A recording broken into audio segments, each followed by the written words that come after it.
Hey everyone, welcome back to my channel.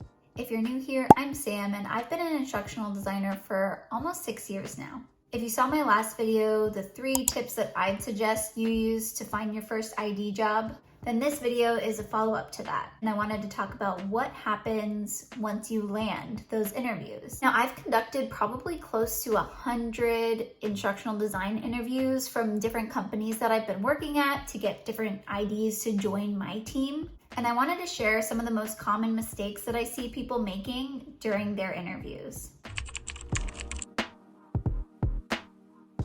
So the first mistake that I see people making is not being prepared for the most commonly asked questions, like, tell me about yourself. So think about this.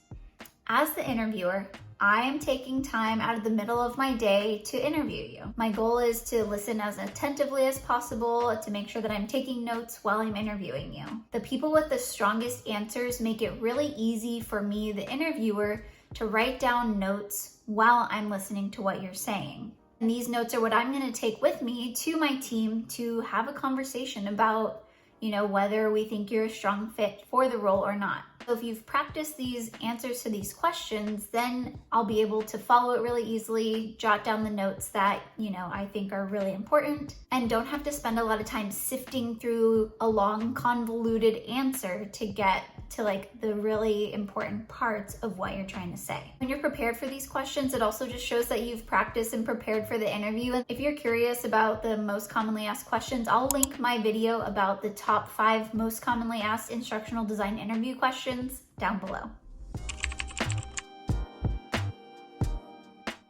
So the second big mistake I see that people make is when I'm asking a behavioral question like, tell me about a time when you've used data to drive your curriculum development or course design decisions. Now, from an interviewer perspective, I do want to hear concrete examples, or at the very least, how you would go about doing this. But what's hard from an interviewer perspective is when I hear long, convoluted stories that don't really get to the point of what I'm trying to ask and don't actually show an example of you using data to inform decision making. Now, when you get questions like these, it's totally okay to ask for a second to pause and gather your thoughts to come up with an example. Or if you have answers pre-written, you can totally take a second to read through your notes to kind of make sure that you're answering the question thoroughly. Just make it easy for the interviewer to follow along with what you're saying. All this to say, just make sure you're practicing, making sure that you're using either the STAR method or I think maybe the CAT method. What was it called? Make it as easy as possible for them to write down these key points that you really want to drive home. And that, again, comes with practice. I'll link a bunch of resources down below if you need them for practicing how to answer these questions. The third mistake I see people making at the end of an interview is not asking questions at the end of the interview. Remember, while we're trying as interviewers to see if you're the right fit for the company, you should also be seeing if we're the right fit for you. Definitely make sure you come prepared with 2 to 3 questions that are really thoughtful about the specific position or how your position plays a part in the larger organization, so the interviewers get a sense of how you're thinking about, what you're looking for in your next role.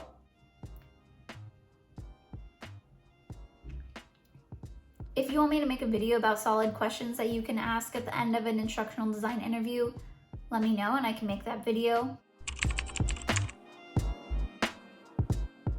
And lastly, the fourth mistake that I see people making pertains to the ID take-home project portion of the interview process. So once you've made it through your first round or 2 of interviews, you will probably be assigned a take-home project. If you're curious about that take-home project, I've also created a video about that. I'll link it down below. But if you've made it to the take-home project stage, you're going to be sharing your project with the interview panel or the people you're interviewing with.